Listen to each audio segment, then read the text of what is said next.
صدر کسان بورڈ پاکستان چودھری شوکت علی چدر، صدر کسان بورڈ لاہور ڈویژن میاں رشید آف منہالہ کی قیادت میں لاہور بارڈر پٹی کے سینکڑوں کسانوں نے اپنے جائز مطالبات کے لیے لاہور پریس کلب کے سامنے احتجاج کیا۔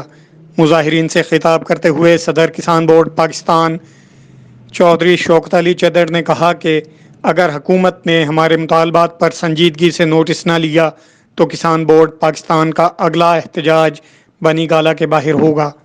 اس موقع پر میاں رشید آف منہالہ نے کہا کہ وابڈا نے لاہور کے کسانوں کا معاشی قتل شروع کر رکھا ہے۔ بارڈر پٹی کے کسانوں کی زمینوں پر زبردستی قبضے کیے جا رہے ہیں اور لاہور کے کسانوں کو وابڈا، انہار اور پٹوار مل کر برباد کر رہے ہیں۔ پچھلے 72 سالوں سے ہر سیاستدان نے ووٹ کسان اور مزدور سے لیے مگر تحفظ اسمگلر اور قبضہ مافیا کو دیا۔